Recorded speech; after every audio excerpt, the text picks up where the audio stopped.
नमस्कार दोस्तों।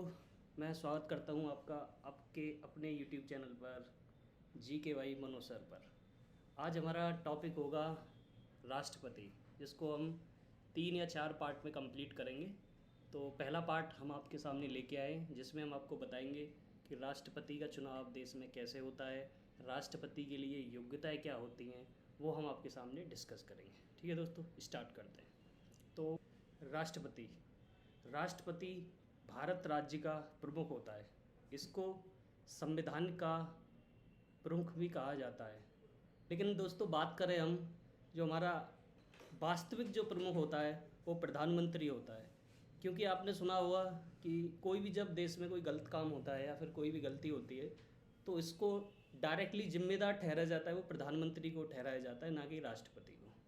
लेकिन जो कार्यकारी प्रमुख होता है वो राष्ट्रपति होता है। क्योंकि देश में जितनी भी घटनाएं होती हैं, या फिर मान लो किसी देश के साथ अपन को युद्ध करना है, तो वो सब राष्ट्रपति के नाम से घोषित की जाती हैं। लेकिन राष्ट्रपति क्या है? कार्यकारी प्रमुख है। मतलब कि राष्ट्रपति जो भी काम करेगा वो मंत्रिपरिषद और प्रधानमंत्री की सलाह पर काम करेगा। तो ये हमारी पहली स्लाइड हो गई, इसमें इतना ही आपको दिया गया है। आगे चलते हैं हम। राष्ट्रपति चुनाव लड़ने के लिए कौन कौन सी योग्यताएं होनी चाहिए? आपके मन में ये भी सवाल आ रहा होगा, क्या आप भी राष्ट्रपति का चुनाव लड़ सकते हैं? तो ये डाउट आपके सारे क्लियर हो जाएंगे। तो जो राष्ट्रपति का चुनाव है उसको भारतीय संविधान अनुच्छेद 58 में बताया गया है कि राष्ट्रपति के चुनाव के लिए क्या क्या शर्तें होंगी। सबसे पहली शर्त इसमें है दोस्तों कि वो भारत का नागरिक होना चाहिए। दूसरी शर्त ये होनी चाहिए कि वो कम से कम 35 वर्ष की आयु पूरी कर चुका हो। मतलब कि जो राष्ट्रपति उम्मीदवार है उसकी जो आयु है वो 35 साल से कम नहीं होनी चाहिए। ये इम्पोर्टेंट टॉपिक है, जो ये इम्पोर्टेंट पूछा जाता है, काफ़ी एग्जाम में देखने को मिला है। तीसरा है लोकसभा सदस्य निर्वाचित होने की आहार्ता रखता हो। इसका मतलब ये है, ऐसा नहीं है कि लोकसभा का सदस्य होना चाहिए, इसका मतलब ये नहीं। इसका मतलब ये है कि जो न्यूनतम जो आवश्यकता है, जो न्यूनतम क्वालिफिकेशन है लोकसभा सदस्य की, वो कम से कम होनी चाहिए। जो आपकी चौथी जो योग्यता है राष्ट्रपति के चुनाव के लिए, वो है भारत सरकार या किसी राज्य सरकार, मतलब कोई भी लाभ का पद नहीं होनी चाहिए। लाभ का मतलब सेंस कि उसको कोई भारत सरकार हो या राज्य सरकार से कोई भी वेतन भत्ते ना हो।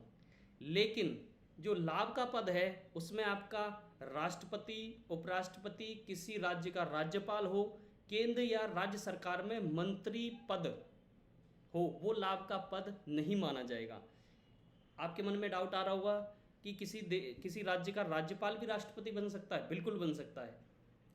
तो उसको इस्तीफा क्यों देना पड़ता है? इस्तीफा वो इसलिए देते हैं, नैतिक जिम्मेदारी। मतलब कि वो ये कि दो पद, एक व्यक्ति दो पद का जो सिद्धांत होता है उसको फॉलो नहीं करते। मतलब एक आदमी सिर्फ एक ही पद पे होगा, इसलिए वो उस पद से रिजाइन दे देते हैं और राष्ट्रपति के चुनाव के लिए अपनी दावेदारी पेश करते हैं। आगे चलते हैं हम।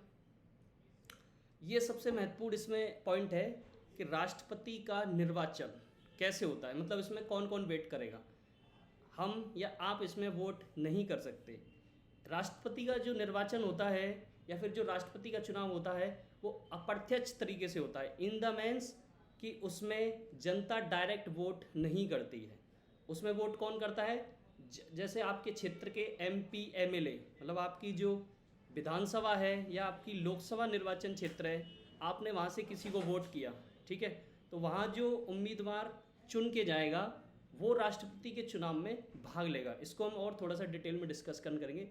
लेकिन सबसे पहले आपको ये बता दें कि जो राष्ट्रपति का जो निर्वाचन है वो संविधान के अनुच्छेद 54 में लिखा गया है, और भारतीय संविधान के अनुच्छेद 55 में ये भी बताया गया है कि राष्ट्रपति का जो चुनाव है उसका प्रोसेस क्या होगा। ठीक है, लेकिन सबसे पहले हम 54 जो संविधान अनुच्छेद है उसमें ये लिखा हुआ है कि भारतीय संविधान के जो राष्ट्रपति का चुनाव उसमें भाग कौन कौन लेगा। तो सबसे पहले जैसे केंद्र में क्या है आपका? लोकसभा है, केंद्र में राज्यसभा भी है, ठीक है। जैसे हम राज्य में गए, राज्य में क्या है? विधान परिषद भी है और विधानसभा भी है। लेकिन जो राष्ट्रपति के चुनाव में दोस्तों, जो निर्वाचित हैं, मतलब इलेक्टेड, जो एमपी हो या एमएलए हो या विधानसभा हो, वहाँ के एमपी और एमएलए वोट करते हैं, लेकिन वो क्या होने चाहिए, वो आपके इलेक्टेड होने चाहिए, यानी निर्वाचित। उसमें आपका कोई भी, जैसे राष्ट्रपति 12 लोगों को राज्यसभा में नॉमिनेट करते हैं और लोकसभा में पहले 2 लोगों को नॉमिनेट किया जाता था। 2019 में 104 संविधान संशोधन के तहत उनको हटा दिया, क्योंकि इसका क्या है, 10 साल के बाद रिव्यू होता है। अगर इनकी ज़रूरत लगती है एंग्लो इंडियंस की लोकसभा में, तो राष्ट्रपति उनको नॉमिनेट करते हैं, उनको लगा कि इसकी ज़रूरत नहीं है तो उन्होंने उनको हटा दिया। ठीक है, तो इसमें आपका कौन कौन वोट लेगा, आपके विधान परिषद किसी भी राज्य की राष्ट्रपति के चुनाव में भाग नहीं लेती है। ठीक है दोस्तों, ये इंपॉर्टेंट है। विधान परिषद हमारे देश में कितने राज्यों में है, अभी 6 राज्यों में, लेकिन किसी भी स्टेट की विधान परिषद इसमें भाग नहीं लेगी। इसमें भाग कौन लेंगे, आपके एमपी, मतलब लोकसभा मेंबर, और आपके राज्यसभा मेंबर, वो भी कौन, जो जनता के द्वारा चुने हुए हों। ठीक है, और आपका विधानसभा में कौन, आपके एमएलए, वो भी कौन, आपके इलेक्टेड, जो जनता के द्वारा चुने गए हों। ठीक है दोस्तों, इसमें सबसे महत्वपूर्ण सवाल ये भी बन जाता है कि आपका 2 यूनियन टेरिटरीज में भाग लेती हैं, दिल्ली और आपकी पौंडुचेरी। ठीक है, उसको शामिल किया गया था भारतीय संविधान के 70वें संशोधन के द्वारा 1992। ठीक है दोस्तों, लोकसभा में कितने एमपी हैं, 545। ठीक है, और राज्यसभा में कितने हैं, 245। लेकिन इनमें से जो राष्ट्रपति के चुनाव में भाग लेते हैं वो एमपी लेते हैं 543, और राज्यसभा में 233, क्योंकि 12 तो राष्ट्रपति के द्वारा चुने जाते हैं, 233, क्योंकि 12 तो राष्ट्रपति के द्वारा चुने जाते हैं। ठीक है दोस्तों, तो ये हो गया आपका निर्वाचन मंडल राष्ट्रपति के चुनाव के लिए, जिसमें कौन कौन भाग लेगा राष्ट्रपति के चुनाव के लिए। ठीक है, आगे चलते हैं। आगे ये हमने आपको बता दिया कि अनुच्छेद 54 में स्पष्ट किया गया कि राष्ट्रपति का एक निर्वाचन मंडल होगा। इसमें कौन होगा, संसद के दोनों सदनों के निर्वाचित सदस्य। ठीक है, और राज्य की विधानसभाओं के निर्वाचित सदस्य शामिल होंगे। ठीक है, ये हमने आपको समझा दिया। ये भी बता दिया इस निर्वाचन मंडल में वो जो हमारे केंद्र शासित प्रदेश हैं जो राष्ट्रपति के निर्वाचन में भाग लेंगे, वो राजधानी क्षेत्र यानी दिल्ली और आपका पुदुचेरी। और कौन से संविधान संशोधन के तहत शामिल किया था उनको, तो 70वें संविधान संशोधन। और ये कब पारित हुआ था, 1992। यह आपके एग्जाम में पूछा जाएगा कि राष्ट्रपति चुनाव के लिए दिल्ली और पुदुचेरी को कौन से संविधान संशोधन के तहत लागू किया गया। 70वें संविधान संशोधन, और कब लागू किया गया, 1992 में। ठीक है, आगे चलते हैं।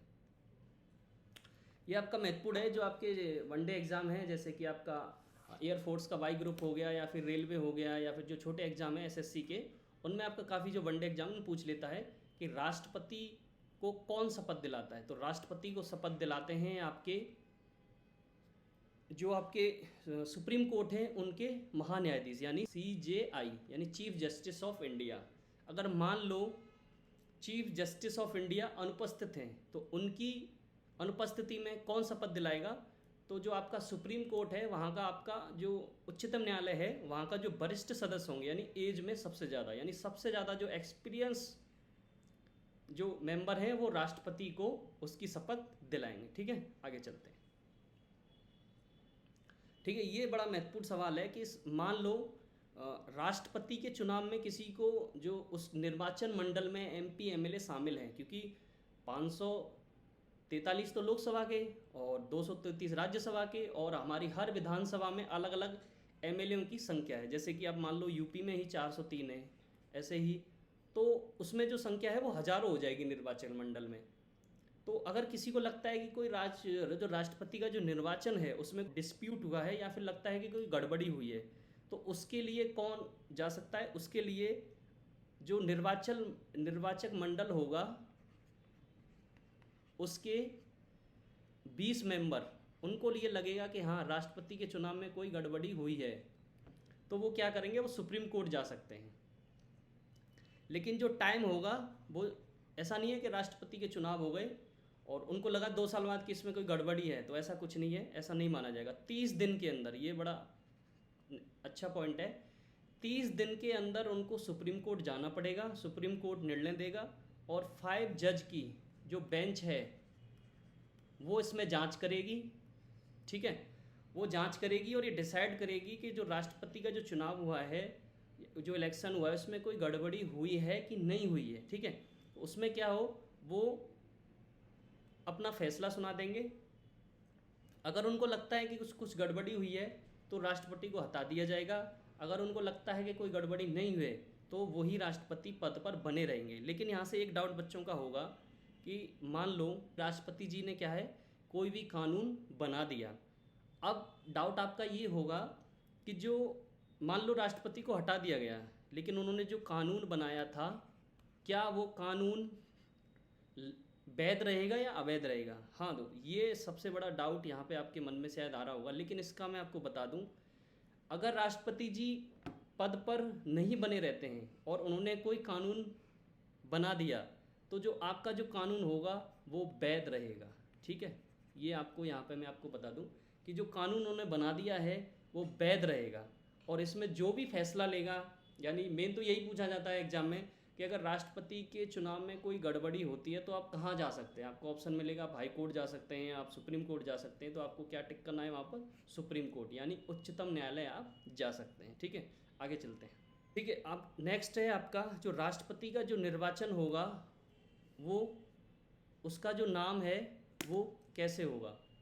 तो उसमें क्या होगा आपका, उसमें ऐसा नहीं है कि आपके मन में डाउट आया कि चलो हम भी भैया कुछ नहीं कर रहे, क्या करें, चलो राष्ट्रपति का चुनाव लड़ लो, ऐसा नहीं है। जो आपका निर्वाचन मंडल हो, मैंने जब स्टार्टिंग में बताया कि निर्वाचन मंडल में कौन कौन होंगे, एमपी होंगे, एमएलए होंगे, और जो आपकी राज्य की जो विधानसभा है उनके मेंबर होंगे, वो भी कौन, इलेक्टेड वाले, जो जनता के द्वारा चुने जाते हैं या फिर वो निर्वाचित होते हैं। वो क्या करेंगे, कम से कम 50 सदस्यों के द्वारा उस व्यक्ति का प्रस्तावक रखा जाएगा। मतलब जो 50 जो लोग होंगे कम से कम, वो उनके क्या होंगे, प्रस्तावक होंगे, जो उनको जानते हों। कितने? 50।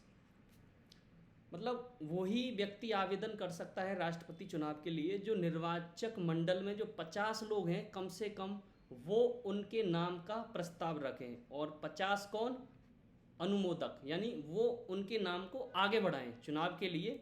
यानी टोटल कितने हो गए आपके, 100। यानी राष्ट्रपति का जो भी जिस भी व्यक्ति ने राष्ट्रपति के लिए अप्लाई किया है, उसको कम से कम जो आपका निर्वाचन मंडल है उसमें से 100 लोगों का समर्थन लेना ज़रूरी है।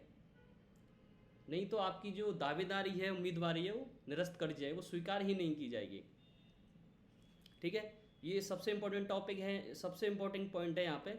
कम से कम उसको 50 सदस्य क्या है उनका प्रस्ताव रखें, और 50 लोग क्या है उसका अनुवादक होंगे, ठीक है। ये समझ में आ गया आपको, ये मेन पॉइंट है यहाँ पे। तो ठीक है दोस्तों, ये हमारा ये रहा पार्ट 1। आगे कल हम फिर मिलेंगे राष्ट्रपति में पार्ट 2 लेकर। उसमें क्या है, हम आपको राष्ट्रपति को कैसे हटाया जा सकता है, राष्ट्रपति की क्या क्या शक्तियाँ हैं, राष्ट्रपति की कौन कौन सी शक्तियाँ हैं, उनकी विधायकी शक्तियाँ क्या हैं, राष्ट्रपति किसकी नियुक्ति करेगा, ये कल हम डिस्कस करेंगे। थैंक यू दोस्तों। अगर आपको ये वीडियो पसंद आया हो तो लाइक करें और हमारा चैनल सब्सक्राइब करें। और हम आपको रेगुलर डेली कोशिश करेंगे, डेली वीडियो आपको देते रहें जो आपके नॉलेज को आगे बढ़ाएं, ठीक है। नमस्कार।